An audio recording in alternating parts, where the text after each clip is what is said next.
arrivata a un paese nuovo, non capivo niente. Did anyone understand that? Hopefully not, because it defeats the point of my opening. But that's how 12-year-old me felt when I first moved to China. Only speaking Portuguese and surrounded by people speaking Chinese and English. It felt like I had landed on a different planet. But that was the moment I realized that dreaming big doesn't always start with confidence. Sometimes it starts with confusion and a decision to keep going anyway. So before we start, I want to walk you through the path my talk will follow. I'm not here to just share what I've done.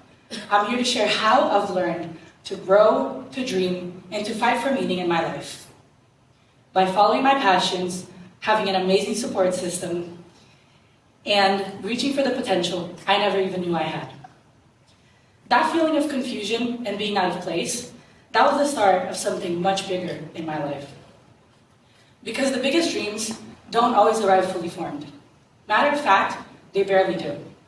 Often they start as little sparks, curiosities, instincts, questions, and the only thing that makes them grow is your willingness to follow them. From a young age, I was always drawn to two things, writing and science. Not because I thought they would lead to a job. I didn't even know what a career meant. I just knew that words and ideas made me feel alive. I would read as many books as I could find, make up experiments, create patient records for my imaginary patients, and do loads of research on the medical field. And I started writing proper books when I was about 10 to 11 years old. Never published, of course. That is, until grade 10 came around. In grade 10, we had to do the personal project for the IB. And for those who don't know, that project aims to combine creativity and passion and allow for students to do anything they set their mind to, followed by a huge report, as all IB thinks. It wasn't even a question of what I would do. I wrote a book, a full book, and it was one of the hardest things I'd ever done, but also one of the most meaningful. I got to explore something personal, research something scientific, and express it all through storytelling. I knew I didn't want to write a book about just anything, and which is why I felt like it was time to share one of my biggest, longest struggles with the world, my eating disorder journey, which started when I was about 8 years old and was left untreated until I was 15, because I was in denial, and I wanted to keep the perfect daughter ideal. But that wasn't exactly how it played out. I wrote the book with one goal, helping at least one person, whether that was breaking a stigma, educating parents, or allowing teenagers to relate to my story. And that's when I realized that passion isn't always loud. Sometimes it just sits quietly in the back of your mind, waiting for you to take it seriously. And sometimes it demands hard choices, like when I had to pick between film and chemistry for the IBDP. I love film, and it was where I felt the most safe, the most creative, the most expressive, and free. And that was also because of my teacher, but that's a topic for later on. But chemistry was a prerequisite for medicine, the career I wanted, and the thing I've been looking forward to and working so hard to achieve for as long as I can remember. And I do remember staring at my subject choices on the screen, paralyzed. One felt like fun, and the other was my future. And for a while, I wanted to rebel against my future. I wanted to pick the subject that made me happy at that moment. So of course, I ran to my safe place, my mom. We talked for hours about what I actually wanted to do and how either subject would benefit me. And I might have made a big deal out of my subject choices, but deep inside, I always knew I'd pick chemistry. And I wanted to fight it, and I wanted instantaneous happiness. But I couldn't resist myself, because that little voice in my head spoke louder. And in the end, I did pick chemistry. Not because I had to, but because the dream was bigger than comfort. It was about impact, and about the fact that passion matters. But people matter just as much. And I was lucky. My parents never forced me to become anything. They never once told me, be a doctor. They always said, be happy, and choose something that will make you happy, not us. When I told my mom I was upset about dropping film, she didn't try to convince me to change my mind or stick with chemistry. She just said, if film makes you happy, pick film. You don't have to do medicine. And that's when I realized it wasn't about her. I was doing this for me. But my dad, he's a bit different. He's the one who pushes me, especially in sports. For years, he pushed me to be better. But he never taught me to find my limit. He never taught me to reach my limit.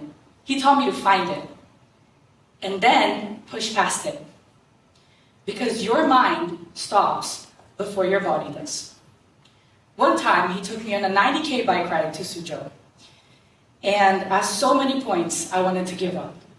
And I was mad. And I have no idea how he put up with me to this day. But he did. And he did it calmly. And I didn't realize it at the time, but that moment taught me what he'd been teaching me all along. Your limit isn't where you stop, it's where you start to grow. And it's not just parents. I had a chemistry teacher in high school. One of those teachers who made you safe to be wrong. I completely bombed the chem quiz and I expected the worst. But instead of disappointment, he said, good, now we know where to begin and we know what mistakes we need to fix. And another great example was my film teacher from grade 9. I never really understood how, but he just made me a better person. He was always there for me, and I knew I could always count on him. It was more about just listening to what I had to say and giving me advice as a person than a student. That was really important for me. And that changes everything, because when people around you believe in your potential, it makes it easier to believe in yourself. At home, my parents were honest. If we were struggling financially, they would tell me. If there was a family issue going on, they would tell me in a way I could understand. And that kind of transparency builds something more important than obedience. It builds trust.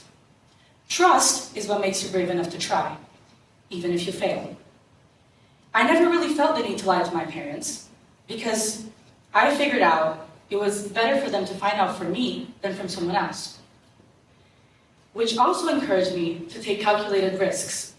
And I didn't have to be scared of them finding out, because they were the first to know. Which brings me to my last piece, potential. Dreaming big sounds exciting, but most of the time, it's uncomfortable, because it means doing something you're not sure you can do. I moved to China when I was 12 years old, and I come from a small hometown. My hometown is a very small town in Brazil.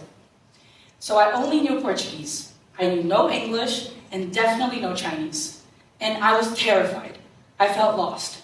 But feeling lost gave me the opportunity to find myself, which is why I believe this experience shaped a lot of who I am today. I had to adapt, I had to listen, and I had to make sense of sentences I barely knew the words of. And in 1 year, I did learn most of the foundation of English. But of course, we had the COVID pandemic. So I had the basis down, and nothing else. I knew no common expressions or anything a teenager should probably know at that point. But I went to school, and I was confident I was doing great. And now, there isn't a time I can remember when I didn't speak English. And I'm taking the same path for my Chinese learning, trying to be confident in my language skills and believing that achieving that goal is possible. And then, sports come in. Sports taught me more than just swimming or setting. They taught me how to lose, how to get benched, how to mess up a play and still show up for the next one.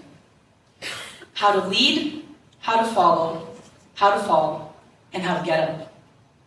And when I think about the qualities that help me dream big, they don't necessarily come from a textbook.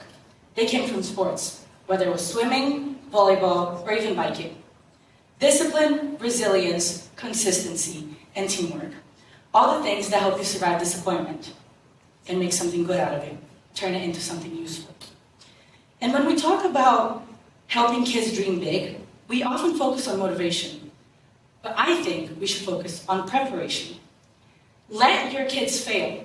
Let them feel uncomfortable. Stretch until they find their limits, and then push a little past them. And as parents, it might be really hard to watch that happen, but no one can grow without challenges. Because failure in a safe environment isn't failure at all. It's training. So to parents out there, your job isn't to build a perfect world for your child. It's to prepare your child for an imperfect world. My mom always said, don't focus on fixing the world we will leave for our children. Focus on what children we will leave for the world. Because if you shape a child that is strong-willed, resilient, and understands their potential, the world around them doesn't matter, because they will be able to conquer it. And to parents, to students, your job isn't to have everything figured out. It's to stay curious, to follow the sparks, and to test your own limits any and every chance you get. So you remember how we started? Quando sono arrivata in un paese nuovo, non capivo niente. That was in Chinese for me. But I didn't understand the words, I didn't understand the people, and I didn't even fully understand myself. But I understood that I didn't want to stay stuck. I wanted to belong, and I wanted to grow. And growth didn't come all at once. It came in pieces. In the books I wrote, the choices I made, the teachers who believed in me, the races I finished, and the risks I took. It came in the quiet moments when I kept going, even when I didn't feel ready. And maybe that's what dreaming big really means. Not having the perfect plan, but having the courage to start anyway. To take that first step, even if it's shaky. To trust that the confusion, the discomfort, and the doubt are not signs you're in the wrong place. They're signs you're growing into the right one. So don't wait until you feel ready to dream big. Start where you are, start confused, start scared, but start anyway. Because every dream worth chasing begins with one decision, and that is to believe that you can. Thank you.